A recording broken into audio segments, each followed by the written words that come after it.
Ulah gaduh pangemut nu tadi teh Nuhun. kapalang baseuh tos biasa. Sakantenan we ulah kitu udah gaduh pangemut. Upami ngadangu diemutan ku Roh Suci ngalangkungan gerentes hate, ngalangkungan anu jami sabudeureun urang. Engal-engal muli, engal-engal tobat. Sampurasun pamiarsa sadaya kumaha daramang mugia pamiarsa aya dina berkah Gusti salawasna dipaparin kasehatan kakiatan. Pamiarsa tepang deui sareng simkuring dina acara Gentra Kahuripan. Hiji bag-bagan karohanian anu nuyun kahirupan urang-urang salaku manusa kana jalan pangersana Gusti. Pamiarsa dinten ieu Gentra Kahuripan bade ngaguar atanapi ngobrolkeun perkawis basangkal ka Roh Suci. Tah kumaha naon hartisna basangkal ka Roh Suci teh asa nembe nguping, asa nembe ngadangu. Tah obrolan dinten ieu bade diguar dina Gentra Kahuripan. Namung sataacan ngobrolkeun langkung jero mangga tampi hiji kidung rohani anu disanggakeun kangge pamiarsa sadaya. Mugia kidung ieu tiasa janten pangbeberah manah kangge pamiarsa. Mangga nyanggakeun.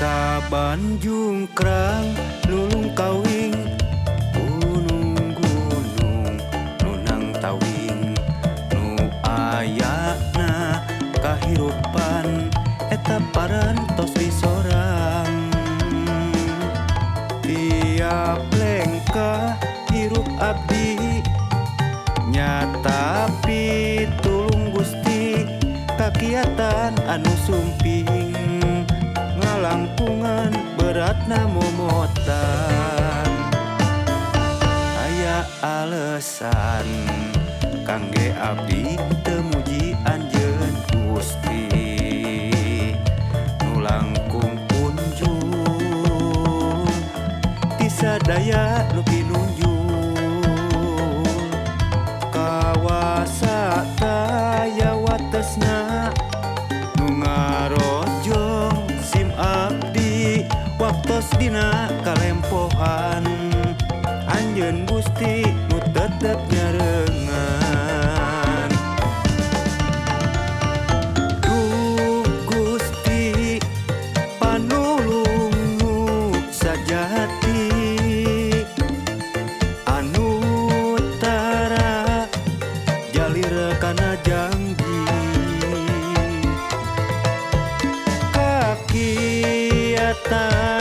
anjeun taya tandingna nu teu leh ngaping sadaya umatna.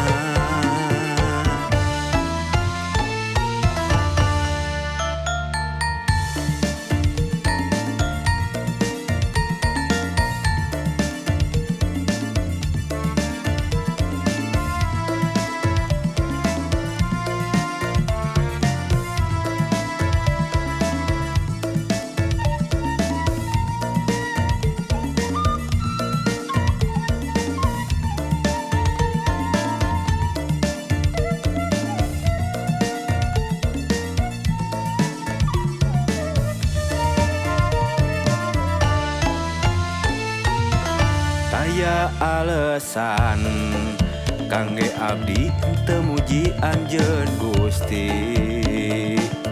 nu langkung punjul ti sadaya nu pinunjul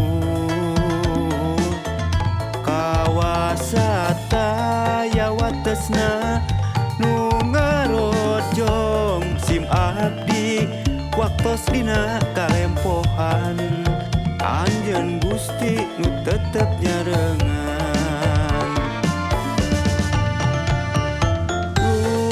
Gusti panulung nu sajati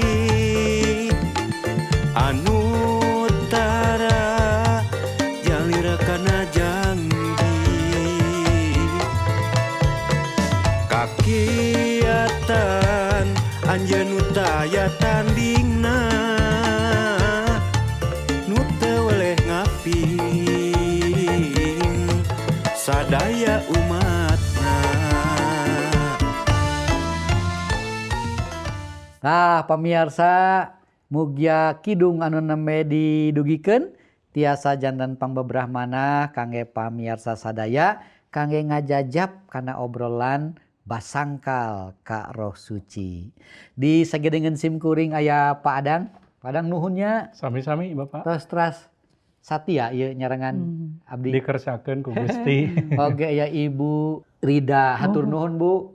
Sami-sami. Pak Adang kan urang teh perkawis basangkal ka Roh Suci kamari mah urang teh ngadangu atau napi nguping ieu peran Roh Suci di antawis umat manusia. Tak ieu kumaha perkawis hartosna basangkal ieu cobi tiasa di eceskeun. Tangtos ya hal anu penting pisan margi numutkeun catatan pangandika Gusti upami hiji jalmi basangkal ka Roh Suci atanapi gampilna nolak kalayan teras-terasan ka Roh Suci ieu teu dihampura ku Gusti. Mal tiasa lebet ka sawarga. Jadi basangkal teh nolak teras-terasan. Mohon sanes Nah, istilah nolakna kumaha tah? Kan Roh Suci teu katinggal. Tah. Ya. Dina tepangan kamari abdi parantos nyarios yen sakumaha Gusti barang damel di lebet urang oge sanes pribadi anu maksa. Namun Roh Suci barang damel dina diri urang teh sakumaha oge Gusti nyaeta dinamis. Henteu sapertos maksakeun. Dina kayakinan urang Gusti teh sanes pribadi anu otoriter, anu maksakeun ka hoyongna. Pokona kedah kieu kedah kitu henteu. Namung mere lorongkrang yen supaya respon jalmi teh leres-leres respon anu sadar, anu murni.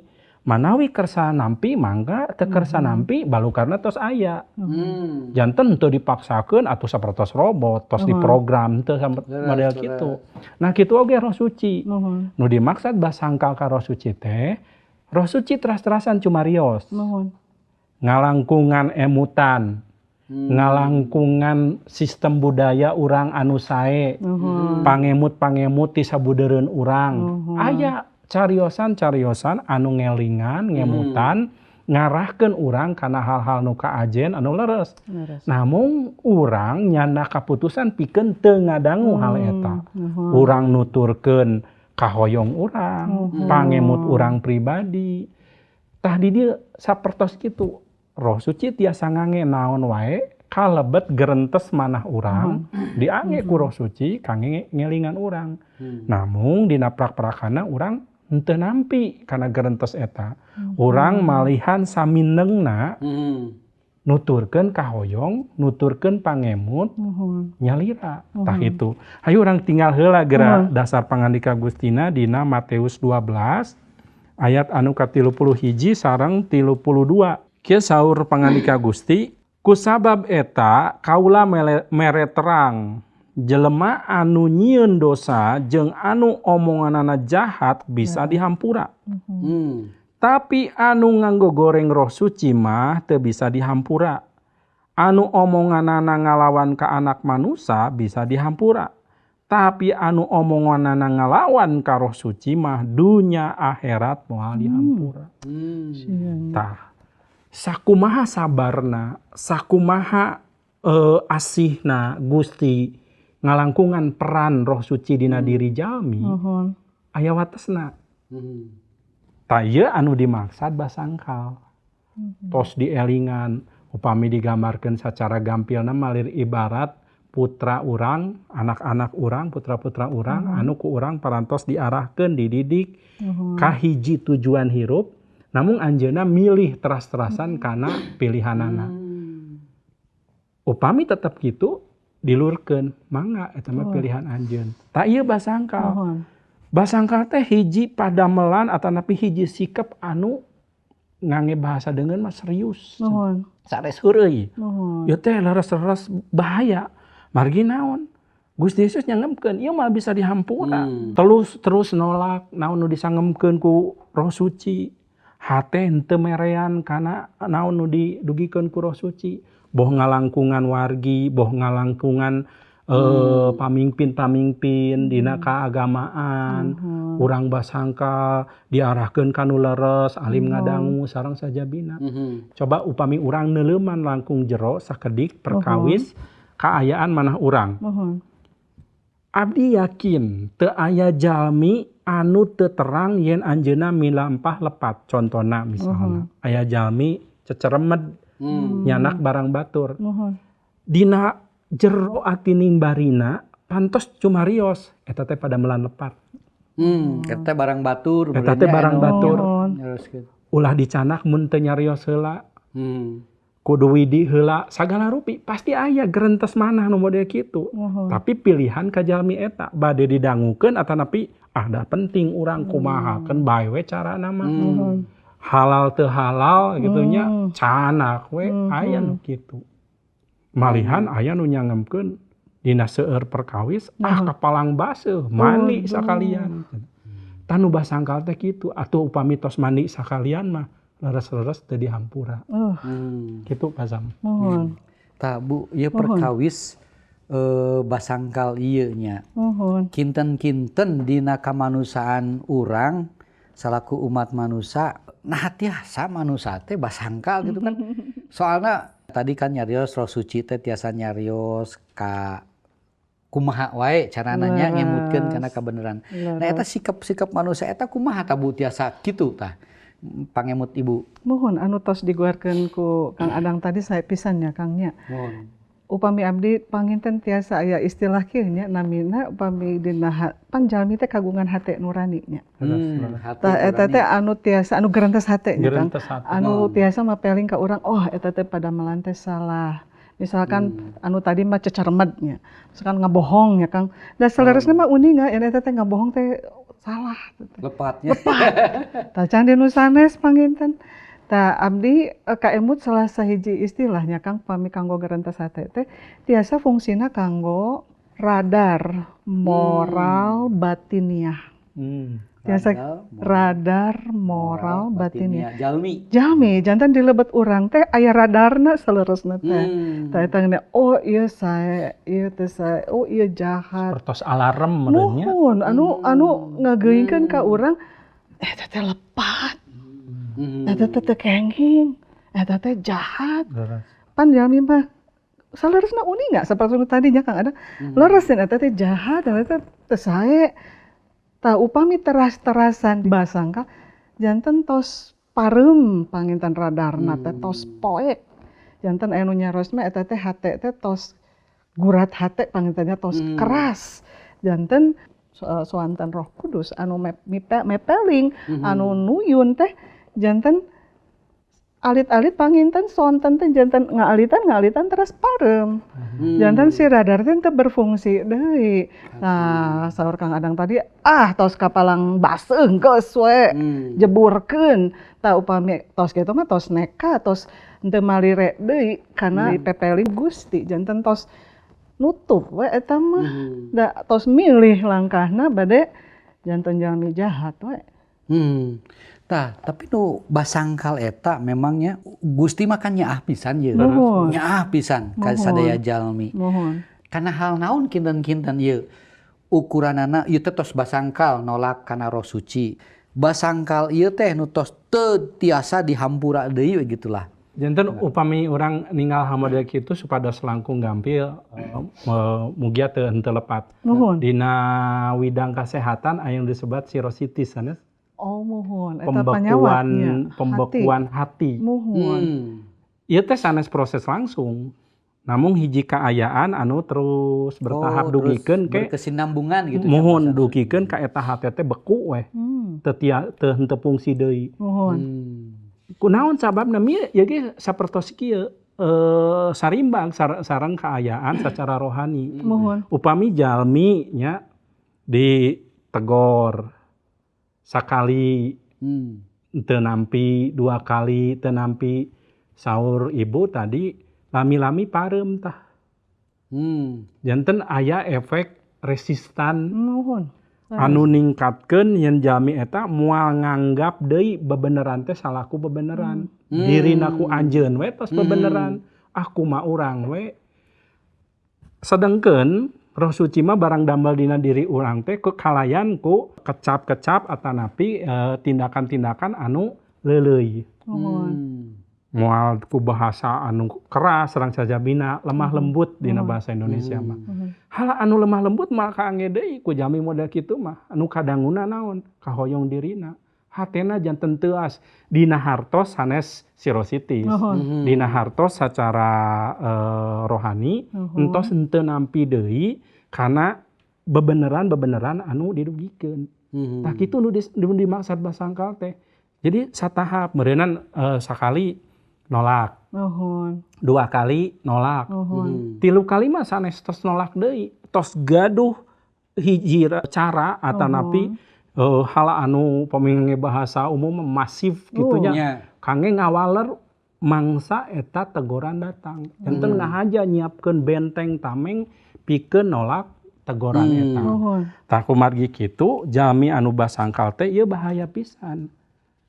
Tungtungna anjeunna teu terang yen anjeunna parantos cilaka. Tah eta nu bahaya.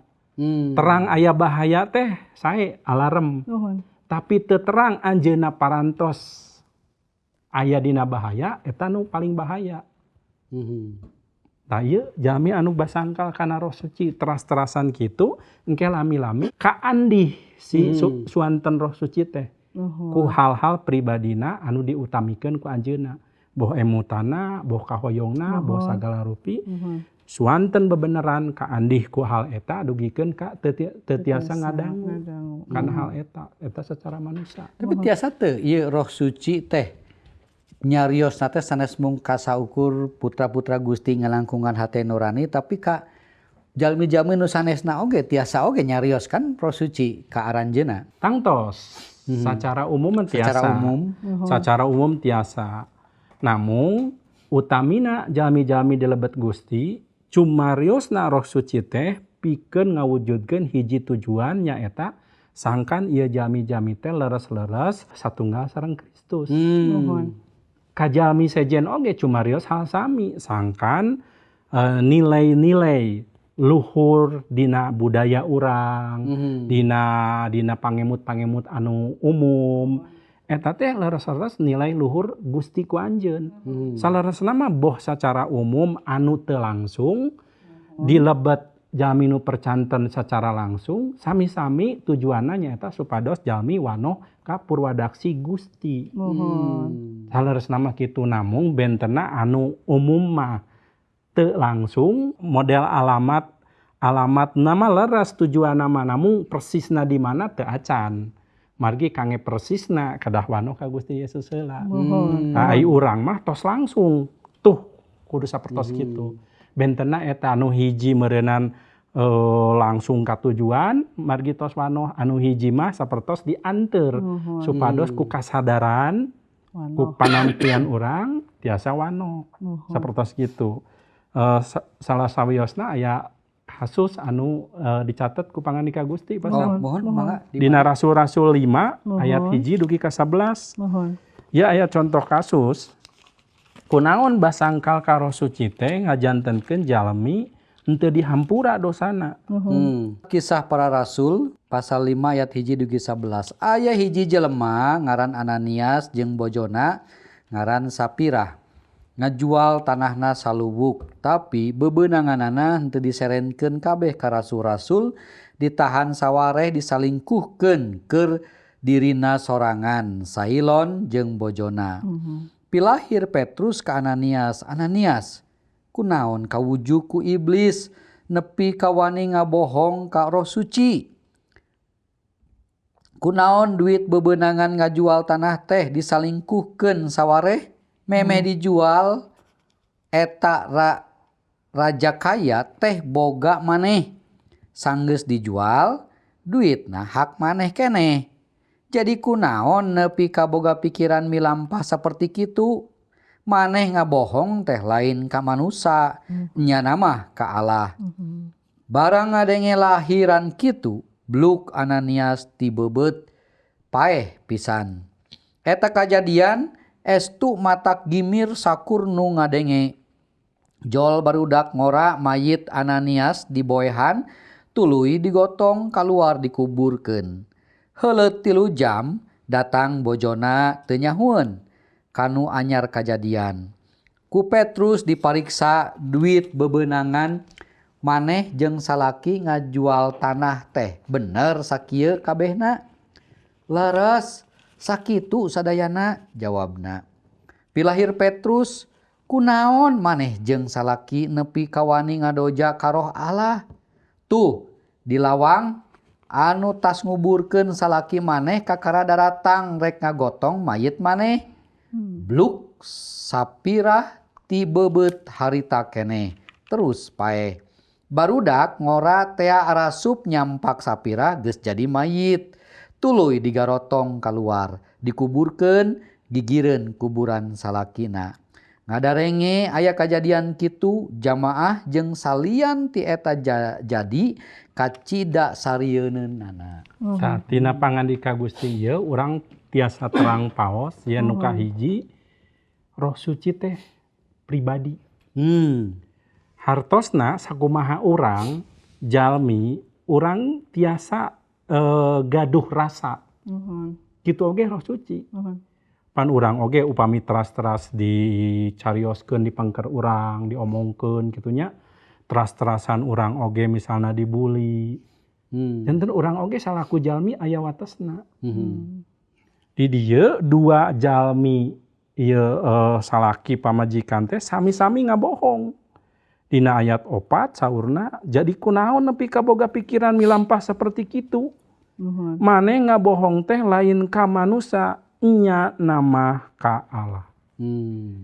Rupina mangsa urang ngabohong ngangles nolak panyaur ti Gusti, ngalangkungan Roh Suci eta sami sareng nolak Gusti Allah oge.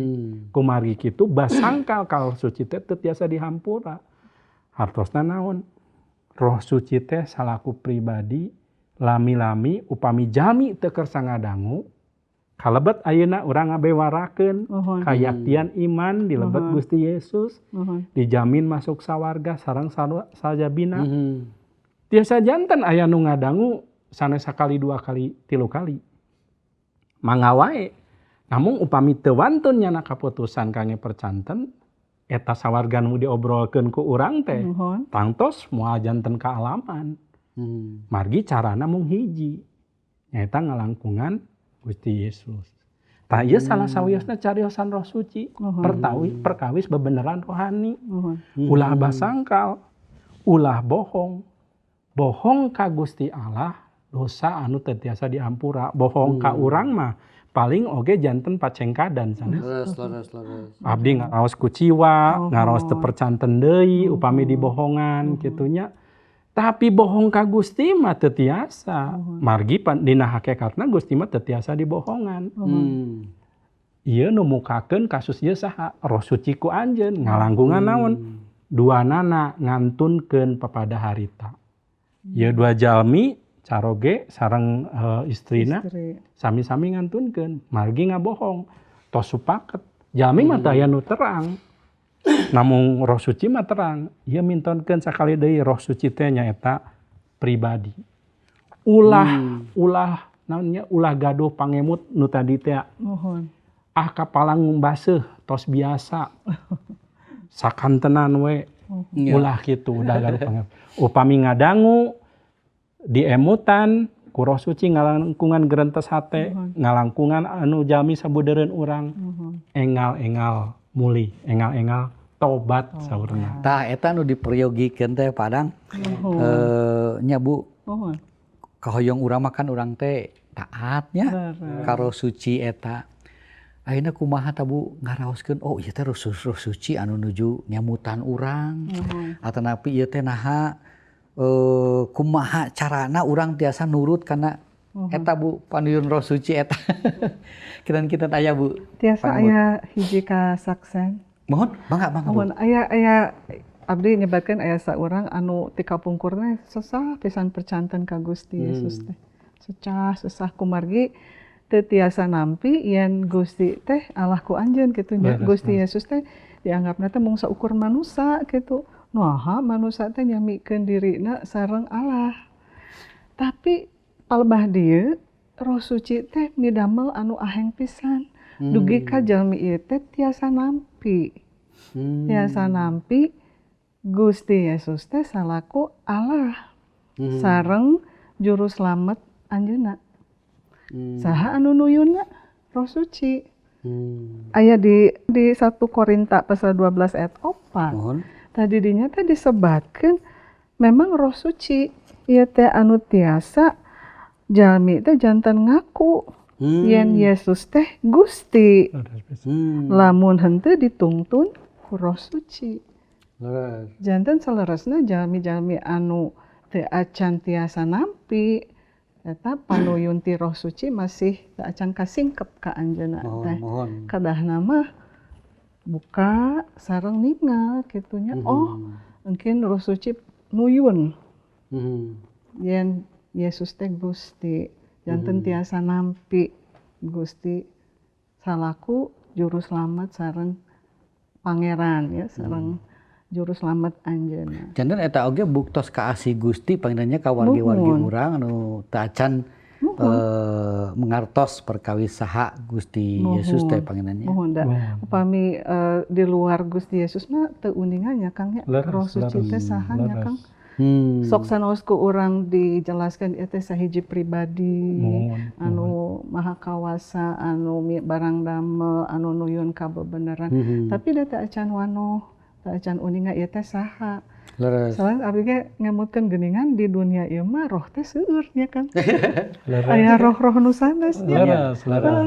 Memang terus diceratkeun ya di pangadikan Gusti. Janten salah tiasa oge ieu teh mengparkeun kanu teu percanten teh kanu roh-roh nu sanes ka Roh Suci.